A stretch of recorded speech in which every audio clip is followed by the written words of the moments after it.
à la cantorade. Venez avec nous sur Radio Laser prendre de la hauteur et du recul sur les interrogations multiples que nous et vous nous posons toutes et tous. Critiquons, proposons, réfléchissons dans l'humour et le respect. Explorez pendant un mois, chaque semaine, un sujet pertinent avec toujours un invité expert. Bonjour à toutes et à tous sur Radio Laser, à la cantorade qui reçoit pour la 3e fois Didier Ringard, qui est le responsable, on peut dire ça comme ça, d'Active Animation et de Golden Cabaret. J'ai mis l'anglais là, Bonjour Didier, ça va? Oui. Non. Très bien, ouais. Vous allez bien? Oui, ça va. On se retrouve donc pour la 3e chronique. Bonjour André, ça va? Bonjour. Bonjour Didier. Bonjour. Voilà, le bonjour d'André à Didier. Et donc, on va aborder le 3e volet de cette chronique, de ces chroniques Didier, la chronique activité spectacle que vous gérez maintenant depuis les années 2000, comme vous nous avez dit. Et vous avez appelé cette activité spectacle, vous pouvez corriger ce que je dis éventuellement, vous avez appelé ça Golden Cabaret, c'est ça? Golden Cabaret, oui. Alors pourquoi ce nom, Didier? Alors pourquoi ce nom? Alors c'est un petit peu, il y a quelques années, le nom Golden Cabaret est venu assez tardivement en fait, il est venu en 2016. Pourquoi? Parce que je fais de l'animation commerciale depuis très longtemps, le cabaret depuis réellement depuis 2004-2005 où j'ai vraiment commencé à faire du cabaret. Et avant vous l'appeliez comment alors? C'était Active Animation, tout simplement. Ah, c'était Active Animation. Beaucoup de personnes ne comprenaient pas à un moment donné entre l'animation commerciale et les cabarets pourquoi avoir un même nom. Donc ils n'avaient pas tort. Ils n'avaient pas tort du tout. Donc on a cherché un nom. Et un jour, je travaillais pour un manoir qui avait des noms de salles de pommes, tout simplement. Ah oui, les Golden. Et en fait, c'est venu tout naturellement. Voilà. Golden Cabaret. Faut savoir que Golden Cabaret est une grosse entreprise aussi aux États-Unis, d'où l'écriture qui est un petit peu différente pour la mienne, qui était un D apostrophe, mais qui sont pareil en fait. Et celle des États-Unis fait quoi, l'entreprise? Alors ils font du cabaret, du cabaret pur. D'accord, pur cabaret. D'accord. Au cabaret pur classique de la pomme d'Adam. De la pomme d'Adam, exactement. On en revient toujours à l'âme. Oui. On revient aux origines là. Oui. Les origines telles qu'on les a fantasmées à travers de nombreux textes. Exactement. Voilà. Il y a toute une histoire, et l'histoire, elle a bien un début, elle a bien ce départ. On est bien d'accord. Ouais. Donc d'accord, ça vous est venu comme cela à la suite de ce spectacle dans le manoir, c'est ça? Oui. Voilà, donc Golden Cabaret est venu, et c'est vrai que entre Active Animation et Golden Cabaret, mais pour le coup, là on distingue la partie animation pure, animation commerciale, et l'autre partie, la partie pure cabaret, quoi. D'accord. C'est une forme d'animation aussi, finalement. Oui. C'est une forme d'animation complètement, oui. Une autre forme d'animation pour le coup. Alors, ça doit pas être facile pour mettre cela en place. Il faut pouvoir monter, pour monter un spectacle, il faut contacter des artistes, il faut les voir en action. Et des personnels techniques. Bien sûr. Dans des années, en fait, dans les débuts des années 2000, j'ai été un petit peu curieux parce que dans mon métier, j'ai côtoyé énormément d'artistes, donc il y a une vingtaine d'années. Et donc j'étais curieux. Je suis allé voir, j'ai assisté au spectacle, donc j'étais pendant des années à voir beaucoup d'artistes, etc. Et puis je me suis dit, tiens, il y a peut-être quelque chose à proposer autrement que le cabaret classique français à l'époque. Et puis c'est venu comme ça en fait, au fur et à mesure. J'ai commencé à créer un salon qui s'appelait les Rencontres régionales du spectacle en 2006. Et ce salon, je l'ai autofinancé entièrement. Ça s'est passé à Saint-Gilles. Je faisais venir une quarantaine d'artistes sur des stands et on avait une scène ouverte parce que c'est une salle de spectacle. Et j'ai invité les comités d'entreprise, à venir me voir, à venir voir les artistes. Et ça a commencé comme ça en fait. Et on a créé les premiers spectacles ensemble avec les artistes, c'est-à-dire qu'on a fait beaucoup de créations, énormément de créations. On n'a pas fait du copier-coller, comme ça arrive malheureusement. Là, on a commencé à faire de la création, à mélanger les styles, les genres, des artistes de rue, je les ai amenés sur la scène, etc. Donc on a commencé à faire comme cela. Et puis voilà, puis ça a fonctionné tout doucement au bout de 3-4 ans. Et depuis, ça continue. C'est un bonheur de rencontrer, un bonheur de créer, un bonheur de mélanger les styles et les genres, et de proposer un cabaret qui soit à la hauteur des personnes qui viennent nous voir, c'est-à-dire avec un budget moyen, voilà, et qui permette à un grand nombre de venir nous voir. André ? Oui, et donc, si j'ai bien compris, le cabaret n'est pas fixé dans un lieu. C'est-à-dire qu'il peut être fixé un peu partout, voilà. C'est ça ? Voilà, c'est-à-dire que c'est un cabaret que je dis moi-même de nomades. C'est-à-dire que on a une quarantaine d'artistes, on a une vingtaine de thèmes différents. Et effectivement, je les propose. Alors, soit les comités d'entreprise font appel à nous, ou les entreprises, et à ce moment-là, donc, on propose des salles et un traiteur, et on met en place le thème qu'ils ont choisi. Soit c'est moi qui l'organise entièrement, et à ce moment-là, donc, je loue une salle de spectacle, je fais appel aux traiteurs avec lesquels je travaille régulièrement, et je mets en place le thème que je veux. Et ensuite, les gens viennent comme si c'était un cabaret traditionnel. Comment vous choisissez un thème, Didier ? Pas en fonction d'actualité, en fonction de circonstances ? Souvent de l'actualité, mais en même temps, il est intéressant aussi de mélanger le genre. Depuis quelques années, on fait intervenir le cirque aussi dans le cabaret, et ça plaît énormément. Le cirque c'était le cirque, le cabaret était le cabaret. Depuis un certain nombre d'années, on voit le mélange sur scène, et je trouve ça extraordinaire, aussi bien pour les artistes que pour le public qui le regarde et qui le découvre. C'est une beauté rare. Voilà, on connaît tous la fameuse émission qui pendant des années, une fois par mois passait à la télévision, et je pense que cette émission-là a donné le côté déclencheur aux gens d'aller voir, de sortir, de voir des belles choses, de voir des artistes travailler sur scène avec des choses merveilleuses, uniques, avec leur travail et leur émotion. Et ça, c'est tout un bonheur de pouvoir le proposer aujourd'hui au grand public. Justement, Didier, comment vous faites pour sélectionner les artistes ? Vous allez voir beaucoup de spectacles et vous allez les auditionner. Comment vous faites ?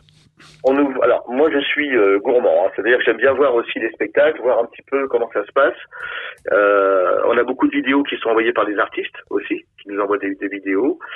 Quand on peut, on va les voir aussi sur scène, parce qu'on aime bien voir un petit peu comment réagisse le public, parce que les vidéos, c'est bien, mais il est intéressant de venir dans une salle et de regarder comment le public réagit par rapport à leur spectacle, vous voyez, ou à leur numéro. Oui. Et donc après, on écrit, on met en scène, les idées viennent naturellement derrière après. André ? Oui, non, vous venez d'évoquer tout à l'heure, donc, vous n'avez pas évoqué, vous l'avez dit, que vous mêliez en quelque sorte le temps, si j'ose dire, un peu de l'actualité avec ça, et puis avec le cirque, donc vous sortez de cette actualité, et comme vous le disiez, il semblerait qu'il y a un peu de succès. Est-ce que par là, est-ce que ça ne veut pas dire que votre cabaret, finalement, vise d'une certaine manière à sortir du quotidien ? Il faut sortir du quotidien, justement, parce que le cabaret, c'est le rêve. Quand on parle avec beaucoup de jeunes, le cabaret, ils viennent plus parce que ils pensent que c'est du cabaret d'antan, vous savez, classique, etc. Oui. Et là, récemment, on a fait un cabaret au mois de septembre, et on a eu beaucoup de jeunes. Et donc, j'ai pu discuter avec eux, et ils découvraient des choses, et ils me disent jamais j'aurais pensé que le cabaret aujourd'hui soit comme ça, avec des artistes du cirque, parce qu'ils avaient une mauvaise idée où ils étaient restés sur des idées, en fait, anciennes du cabaret classique français. Et pour le coup, aujourd'hui, beaucoup de cabarets mélangent les genres, et je suis, forcément, moi-même le premier, quoi. C'est le cirque, qui fait sortir les jeunes, si j'ose dire. Mais oui, mais c'est important, je trouve. Parce vous avez raison. Cabaret, on pense tout de suite à une tranche d'âge de 50, 60 ans, ce qui est vrai aussi. Plutôt parisienne, d'ailleurs. Alors, justement, à propos de la fréquentation des spectacles du public, en quelque sorte, vous avez tout âge, vous avez toute couche sociale, comment un bonheur, justement, de se répartit. 20 ans, aujourd'hui. Ouais. Et qui découvrent, et qui viennent vous voir. Ils viennent vous voir à la fin du spectacle et qui nous remercient en disant je pensais jamais que le cabaret pouvait proposer ce style d'artistes aujourd'hui, donc de mélange d'artistes sur scène. Voilà, il y aura plusieurs artistes différents. Et donc là, on a un spectacle qui démarre depuis même quelques années, qui est un retour, vous savez, du disco 80 en ce moment. Ah oui, les années 80. Et c'est pas moi qui vous dire le contraire, parce que moi j'ai débuté avec ces animations-là quand j'étais tout jeune. Donc, donc là, forcément, on a des artistes, des jeunes qui viennent nous voir, forcément. Tous vos spectacles, j'ai assisté à un de vos spectacles, Didier. C'était pour Johnny Hallyday. C'était pratiquement quelques mois après son décès, d'ailleurs. Vous aviez monté ça. Oui, tout à fait. Et c'était super. Et vous aviez fait c'était un dîner-spectacle, quoi. Et vous faites systématiquement des dîners-spectacles ou pas? Alors, oui, beaucoup de dîners-spectacles, effectivement. Là, sur le spectacle de Johnny, en fait, c'était une comédie musicale qu'on avait écrite avec une chorégraphe, avec laquelle je travaille énormément sur différents spectacles, parce que je ne voulais pas de sosies et de chanteurs, etc., ou d'imitateurs. Je voulais que ça soit une comédie musicale qui retrace la vie de Johnny Hallyday. Et merci d'être avec nous, d'ailleurs, ce jour-là, parce que ça a été aussi... Oui, c'était avec grand plaisir. Et il y avait une ambiance super, je me rappelle en tout cas, tout le monde chantait, enfin bon, c'était très... On voulait que ça soit en communion avec l'artiste, en fait, d'abord. C'était très... C'est-à-dire, c'est pour ça qu'on voulait pas d'imitateurs ou de sosies, on voulait que ce soit les voix des artistes à présent, simplement. Est-ce que pour le choix de thème, est-ce que parfois vous avez des coups de cœur, vous dites tout d'un coup, c'est celui-là qu'il faut que je monte ce spectacle, il faut absolument que je le fasse, ça vous arrive ou pas? Oui, tout à fait, ouais. Par exemple. On a créé depuis 2 ans et demi maintenant un nouveau thème qui rassemble la chanson française, mais au féminin, avec 3 chanteuses, un pianiste, tout en live pendant 2 heures. Et on reprend en duo, en trio ou en solo. Cette année. Au féminin. Les grandes voix de la chanson française, par exemple. Et qui fait les voix? 3 chanteuses. 3 chanteuses locales Oui, 3 chanteuses locales pour le coup, oui, effectivement, qui sont de la région de Rennes. La plus jeune a 24 ans, et en même temps, l'amour de la chanson française, que ce soit Aznavour, Brel, etc., s'en est bien après. Et elles le retransmettent d'une autre manière, à leur façon. Bien sûr. Qui est incroyable, mais incroyable. Ce spectacle me tient à cœur. C'est l'un des plus beaux spectacles qu'on ait monté d'ailleurs avec les artistes, puisque j'ai fait en sorte qu'ils participent aussi à l'évolution de ce spectacle. Donc chacun a mis ses idées, chacun a mis sa voix, etc. Et on l'a monté ensemble et on est fiers de le proposer aujourd'hui. C'est un petit bijou. Et là encore, ces chanteuses, vous les avez découvertes comme ça, par hasard ou par connaissance? C'est-à-dire que le pianiste avec lequel je travaille, quand j'ai eu l'idée, je suis allé le voir, et je sais que lui, il côtoie beaucoup de chanteurs et de chanteuses dans le secteur qui ont un très très bon niveau. Donc j'ai laissé faire et j'ai rencontré effectivement ces chanteuses avec lui. On a auditionné. Parce qu'il fallait qu'en plus elles puissent chanter en duo, en trio, donc il fallait que les voix puissent se mêler maximum et professionnellement aussi, vous voyez. Et de manière harmonieuse. Voilà, et ça donne un bouquet d'émotions sur scène. Vous ne pouvez pas, c'est incroyable. Il faut venir voir ce spectacle. C'est un de mes meilleurs spectacles, je crois, Vénération. Et sur quelle scène Alors là, on va le jouer bientôt. Justement, on va venir au calendrier, là, oui. Est-ce que vous pouvez nous parler de vos souvenirs marquants, là aussi, dans ce domaine? On en a parlé dans l'animation commerciale, mais est-ce que vous avez des souvenirs marquants au cabaret que vous pourriez partager avec nous? Le cabaret, déjà pour Johnny Hallyday, la comédie musicale, on savait pas trop où est-ce qu'on allait, et puis on a été prudent, puisqu'on s'est quand même renseigné pendant 1 an avec la chorégraphe. On a vu des vidéos. Enfin, on s'est renseigné vraiment sur l'homme, quoi. Et la plus grande émotion, vous y étiez. C'était le jour J. C'était super. Elle était très belle. Ça. On a eu une émotion incroyable ce jour-là parce qu'on savait pas trop où est-ce qu'on allait. Parce que vous savez, quand vous travaillez depuis 1 an sur un thème et on n'a pas travaillé sur n'importe qui, c'est quand même Johnny Hallyday. Il fallait que les artistes puissent répondre à l'émotion des personnes qui étaient là 1 an après son décès, et donc ça nous a beaucoup bouleversé en bien, et ça nous a permis de continuer par la suite. Donc vous voyez, ce sont des thèmes spectacle Nos années de Johnny. Moi j'étais beaucoup dans l'émotion ce jour-là. Je crois que le public l'a vécu aussi comme ça. Enfin, je crois. Oui, complètement. Moi-même aussi. André. Oui. Non, justement, c'est la question que je viens d'indiquer. Quel type de scène globalement vous proposez pour vos... Justement, on en vient là. Oui, mais c'est en dehors du calendrier, type de scène. Alors, moi, c'est essentiellement du cabaret, donc ce que j'ai dit tout à l'heure, avec des thèmes différents. Là, je vais faire bientôt un thème qui s'appelle Disco 80. Donc là, on reprend les thèmes avec, alors toujours en live, hein. C'est toujours en live, hein. On a les artistes qui chantent, voilà, etc. On a les danseuses. Là, on a le DJ qui est derrière, qui va conduire la soirée. On a Vénératio qui arrive, là, justement, j'en parlais tout de suite, avec les 3 chanteuses et le pianiste, tout en live. Et puis autrement, on a le cabaret classique que l'on propose avec différents artistes. Là, pour le coup, que ce soit le cirque, que ce soit l'animation de cabaret classique. Et dans quel lieu? Pour moi, en fait, je suis plus dans le cabaret, hein, c'est-à-dire en repas-spectacle, au départ. Oui, mais il faut des lieux pour exposer ça, alors, si j'ose dire. Les lieux, en fait, on les choisit, alors, soit effectivement, les comités, parce qu'on travaille beaucoup, les comités des fêtes ont déjà leur salle titrée dans les villes en question. Donc là, effectivement, on se plie à la salle de spectacle, mais on tourne un petit peu partout, à partir du moment où il y a une salle de spectacle. D'accord. Voilà. Oui. Il faut quand même des normes, il faut quand même que les gens puissent venir écouter tranquillement et se restaurer. Donc il faut des cuisines attitrées à la salle, vous voyez, lorsqu'on fait un repas. Donc tout ça, bien sûr, c'est important. Le choix de la salle est important, oui, tout à fait. Est-ce que vous pouvez nous citer rapidement les prochains spectacles que vous allez produire, Didier? Donc, qui va y avoir en fait ouvert au public, c'est le 6 avril à Montgermont, Vénératio, justement, la chanson française. C'est de la chanson française féminine. Par des femmes. Par des femmes. Voilà, exactement. On reprend les standards d'Aznavour, de Brel, on va même jusqu'à Bachoum, et on passe aussi, voyez-vous, par des grands artistes de l'époque. La voix féminine. Ensuite, racontez-nous, qu'est-ce qu'il y aurait d'autre?